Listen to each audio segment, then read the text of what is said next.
हवा महल।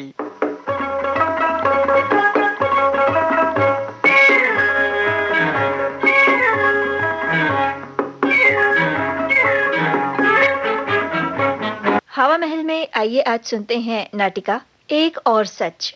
लेखिका वीणा काबरा, निर्देशिका अनुराधा शर्मा।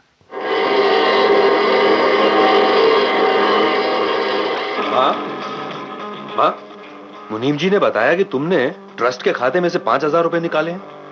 आपको रुपए चाहिए तो मुझसे मांगती, मुनीम जी तक क्यों पहुंची? बस कुछ खर्च आ गया था, भाभी को जरूरत थी, उन्होंने मंगाए थे, तो मना कैसे करती, इसीलिए रुपए निकाले। हाँ वो ठीक है, लेकिन अभी 2 महीने पहले तो मैंने तुम्हें 10,000 रुपए दिए थे, उसमें से नहीं भेज सकती थी? पर ट्रस्ट के खाते में से रुपए क्यों निकाले? क्यों? अब तुमसे पूछना पड़ेगा क्या कि रुपए कहां से निकालूं? मैं जानती थी कि उनके जाने के बाद मेरी यही हालत होगी। हे भगवान, तुमने ये क्यों किया? मुझे इस दुनिया में अकेला छोड़ दिया। अकेला क्यों? डॉक्टर अंकल हैं तो सही आपके साथ। तुम्हें शर्म नहीं आती ऐसी बात कहते? मैं जा रहा हूं, और हाँ, आगे से आप रुपए निकालें तो पहले मुझसे पूछ ले। अनीता, बात क्या है? क्यों परेशान हो? किशन, क्या बताऊं, अभी तो इनको गए हुए महीने भी नहीं बीते और ये महेंद्र आंखें दिखाने लगा है। मुझे तो लगता था मैंने ऐसे किया ही क्या है। रुपए उठाती हूं तो वो भी मेरा हक है, मेरी मर्जी है, मैं चाहे जिस काम में लूं। नहीं अनीता, तुम्हारी मर्जी सब जगह नहीं चलेगी। ट्रस्ट के रुपए तुम महेंद्र की मर्जी के बिना नहीं उठा सकती। वो बालिग है, कभी भी तुम्हें रोक सकता है। ट्रस्ट में महेंद्र और उषा को ही रुपए उठाने का अधिकार है। तुम्हें तो गिनती के रुपए मिलेंगे बस। तुमने पहले तो कभी नहीं बताया मुझे। क्या तुम मेरे लिए कुछ नहीं छोड़ गए? नहीं नहीं, ऐसी कोई बात नहीं है। अभी अभी मैं वकील से मिलकर आ रहा हूं। वकील ने बताया कि तुम्हारे नाम गहने और मकान है, तुम्हें हर महीने 10,000 रुपए मिलेंगे। पर सारे नगद रुपयों का उन्होंने ट्रस्ट को अधिकार दे दिया। उस ट्रस्ट से केवल महेंद्र और उषा को ही रुपए मिलेंगे। ये तो मेरा अपमान है, ये ऐसा नहीं कर सकते। मुझे तो महेंद्र की चालबाजी लगती है। नहीं अनीता, नहीं, महेंद्र इसमें कुछ नहीं कर सकता है। तुम्हारी खर्चीली आदत के कारण ही तुम्हारे पति ने तुम्हें ये सजा दी है। और अब तो महेंद्र दफ्तर का काम काज देखने लग गया है, तो उसको भी पूरी जानकारी हो गई है। अच्छा, तो ये बात है। लेकिन ये तो बहुत बुरा हुआ। मुझे तो लगता था कि अब हम दोनों के बीच कोई नहीं आएगा। तुम काम करो या ना करो, पैसे की तकलीफ ही नहीं आएगी। पर अब क्या होगा? सोचेंगे, कुछ ना कुछ उपाय तो निकालना ही पड़ेगा। क्यों ना वही तरकीब अपनाई जाए? ठहरो, थोड़ा सा संभल कर, कहीं हमारे लिए खतरा ना हो जाए। तुम शांति रखो, थोड़े दिन सब ठीक हो जाएगा। उषा, बैठो, तुमसे कुछ बात करनी है। बोलो भैया, कोई खास बात है क्या? अरे बड़े परेशान से नजर आ रहे हो। हाँ उषा, मुझे माँ और डॉक्टर अंकल के तौर तरीके कुछ जम नहीं रहे हैं। पता नहीं क्यों मेरे मन में अजीब सी शंकाएं उठती रहती। भैया, डॉक्टर अंकल तो इतने अच्छे हैं, आपको जरूर कोई गलतफहमी हो गई है। और माँ भी हमारे साथ गलत व्यवहार क्यों करेंगी? कम ऑन भैया, तुम बेकार की बातें मत सोचा करो। उषा नहीं, ये गलतफहमी नहीं है। तो तुम एक काम करना, क्या? जब भी घर में रहो इन दोनों की बातों को ध्यान से सुनना और इन पर नजर भी रखना। अच्छा? ठीक है भैया, जैसा आप कहें।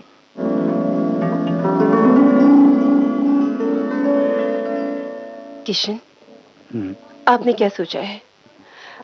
आखिर इस महेंद्र का रौब मैं कब तक सहन करती रहूंगी? अनीता, जल्दबाजी में हमेशा गड़बड़ होती है। तुम शांति रखो, धीरे धीरे सब ठीक हो जाएगा। तुम्हारे इस धीरज ने तो मुझे पागल कर दिया है। कल भी महेंद्र आया था, मेरे मुंह पर 10,000 रुपए मारते हुए बोला कि आगे से इससे ज्यादा मत खर्च करिए, नहीं तो आपको ही तकलीफ होगी। बताओ, तुम्हें बताओ, जिसको अपने हाथों से पाला उनसे ये बातें सुनी। मैंने इन बच्चों के साथ कभी भी बुरा व्यवहार नहीं किया, भले इनके पिता मुझे पसंद थे या नहीं। ठीक है अनीता, कल से हम अपनी योजना शुरू करते हैं। पर देखो, किसी को शक ना होने पाए। तुम अपना व्यवहार मत बदलना। अब महेंद्र को बिल्कुल महसूस मत होने देना कि तुम उससे नाराज हो, नहीं तो सारी बात उल्टी पड़ जाएगी।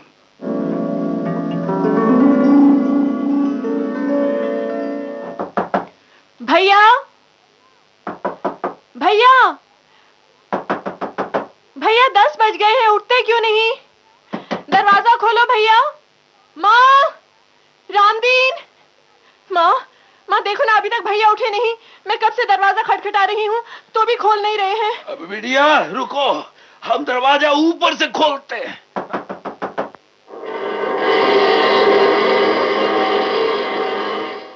माँ, माँ देखो तो भैया को क्या हुआ है। हाँ? रामदीन, रामदीन डॉक्टर को फोन करो। देखो तो महेंद्र को क्या हुआ है। अच्छा माँ, रात को ही तो मुझसे बात कर रहे थे, एकदम ठीक थे, अचानक ही क्या हो गया? भैया, भैया तुम बोलते क्यों नहीं? भैया, डॉक्टर साहब। Sorry Anita, Mahendra is no more. नहीं, नहीं डॉक्टर साहब, ये नहीं हो सकता। भैया!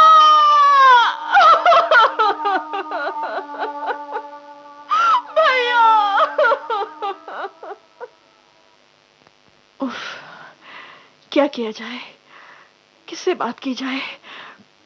अरे हाँ, अच्छा याद आया, वीना ने डिटेक्टिव एजेंसी खोल रखी है, क्यों ना उसी से बात की जाए।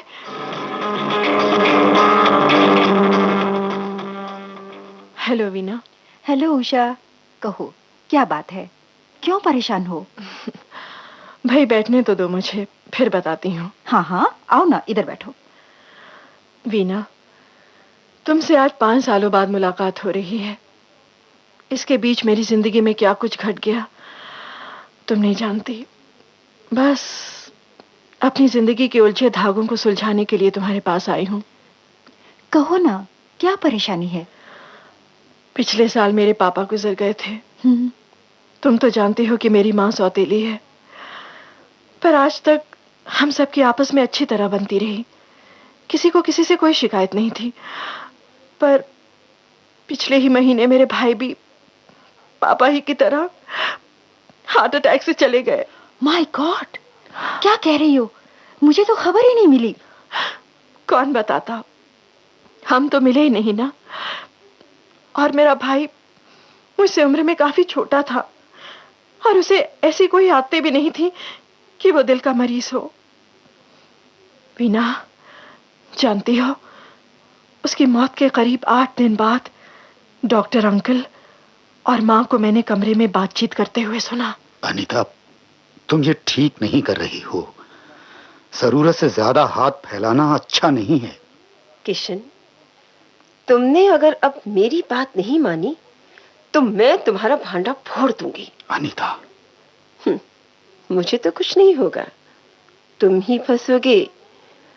माना कि तुमने मेरे कहने पर ये सब कुछ किया, पर उसका सबूत क्या है? अनीता, हमारे कदम बड़े गलत रास्ते पर चल चुके हैं।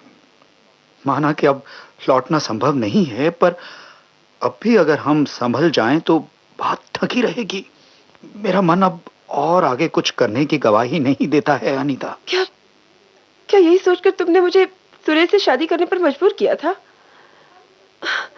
आज आज जब मैं पूरी तरह तुम्हारी हो जाना चाहती हूँ तो तुम ही पीछे हट रहे हो। अब तो राह का कांटा सिर्फ उषा ही है, उसका पत्ता साफ करना तो अपने बाएं हाथ का खेल है। अच्छा भाई, अब आपसे प्यार किया है तो ये भी करना ही पड़ेगा। वीना, अब तू ही बता मैं क्या करूं। मुझे तो लगता है कि इन दोनों ने ही मिलकर पापा और भैया को मौत के घाट पहुंचाया है। वैसे वैसे डॉक्टर ने इनकी मौत का कारण दिल का दौरा बताया है, लेकिन उन दोनों के व्यवहार से साफ जाहिर होने लगा है कि उनकी आंखें पिताजी की संपत्ति पर हैं। पर तुम्हारी माँ को तो कोई कमी नहीं थी, वो ऐसा क्यों करने लगी? क्योंकि पिताजी ने सारी संपत्ति हम दोनों के नाम लिखकर माँ को सिर्फ ट्रस्टी बना दिया था। ओह, और इसके लिए उन्हें उनके जीवित रहने तक हर महीने कुछ रकम मिलती, पर माँ के मिलने जुलने वालों को पिताजी बिल्कुल पसंद नहीं करते थे। खासकर डॉक्टर अंकल की तो वे शक्ल भी नहीं देखना चाहते थे। पर क्यों? पहले तो मैं भी यही सोचती थी और पिताजी को हमेशा गलत समझती थी, पर वीना, अब जो बातें सामने आई हैं उससे लगता है कि पिताजी सही थे। वीना, अब तो मुझे मेरी जिंदगी भी खतरे में लगती है। अब तेरी मदद की जरूरत है। तू ही कुछ ऐसा कर जिससे हम पुलिस तक सबूत के साथ पहुंच सकें। उषा, धीरज रखो। काम तो तेरा जरूर होगा, पर इसमें समय लगेगा। सोचना पड़ेगा कि कैसे किया जाए। तुम बिल्कुल निश्चिंत रहो, पर आंख और कान खुले रखना, ठीक है? कल मैं तुम्हारे घर आती हूँ। ओके। अरे वीना, तुम भाई कैसी हो? कहो कैसे आना हुआ? मम्मी, ये है मेरी पुरानी सहेली वीना। नमस्ते आंटी। खुश रहो बेटी। तुम लोग बातें करो, मैं चाय ले आती हूँ। हाँ? उषा, कैसी हो? तुम्हारे शहर में आई थी तो सोचा चलो तुमसे ही मिल लिया जाए। बड़ा अच्छा किया। कितना अच्छा लगता है ना इतने बरसों के बाद मिलने पर। वैसे क्या कर रही हो आजकल? तुम्हारे शहर की एक कंपनी में नौकरी मिली है। अच्छा? अभी तो होटल में ठहरी हूँ। घर की तलाश है, देखो कब मिलता है। लो भाई, चाय आ गई। ये लो, चाय पियो। तुम घर की क्या बात कर रही थी? कुछ खास नहीं आंटी, मेरा ना यहाँ तबादला हो गया है, जरा घर की तलाश है। अरे तो इसमें चिंता की क्या बात है? ये इतना बड़ा घर किस काम का? जब तक तुम्हारी मर्जी हो यहाँ रहो, जिस दिन मन न लगे चली जाना। नहीं आंटी, ऐसा कैसे हो सकता है? अरे हाँ वीना, माँ एकदम ठीक कह रही है। मेरे लिए भी तो कंपनी हो जाएगी। ठीक है भाई। आंटी, लाइए मैं चाय बना देती हूँ। रहने दो भाई, आज तुम बना दोगी, पर कल तो मुझे बनानी है। तुम बाहर बैठकर टीवी देखो, मैं अभी चाय ले आती हूँ। उषा, कुछ गड़बड़ है। क्या? इस चाय को मत पीना, अपने कमरे में ले जाना। ठीक है। लो भाई, चाय आ गई। ये लो उषा, ये है तुम्हारी चाय। लो पकड़ो। लाइए मम्मी, ये मैं अपने कमरे में ले जाती हूँ, मुझे थोड़ा सा काम है। आंटी, मैं भी अपने कमरे में जाती हूँ। उषा, दोनों चाय को अलग अलग बोतलों में डाल दो, अब प्रयोगशाला में जाना है। ठीक है, पता तो चले क्या गड़बड़ है। उषा, देखा ना, मेरा शक सही निकला। इसमें एक ऐसी दवा मिलाई जाती थी जो धीरे धीरे इंसान का दिल कमजोर कर देती थी। Oh my God! ये प्रयोग अब तेरे साथ भी शुरू हो गया था। अब इसी रिपोर्ट के साथ हम पुलिस के पास जाएंगे और तुम्हारे पिता और भाई की पुरानी फाइल खुलवाएंगे। हाँ, बिल्कुल ठीक। मम्मी, मैंने नहीं सोचा था कि माँ के इस चेहरे के पीछे एक हत्यारिन का चेहरा छिपा है। नहीं नहीं, मैंने कुछ नहीं किया। ये तो किशन ने मेरा दिमाग खराब कर दिया था। बता कोई औरत ऐसा कर सकती है?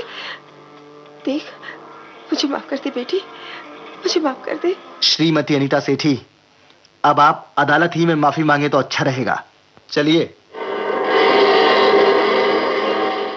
एक और सच, वीना काबरा की लिखी ये नाटिका अभी आपने सुनी। इसमें भाग लेने वाले कलाकार थे गीता खन्ना, ज्योति शर्मा, प्रीति शर्मा, किशोर कपूर और नरेश सूरी। प्रस्तुति सहायक कब्बन मिर्जा, प्रस्तुतकर्ता अनुराधा शर्मा। अब आज का हवा महल कार्यक्रम समाप्त हुआ।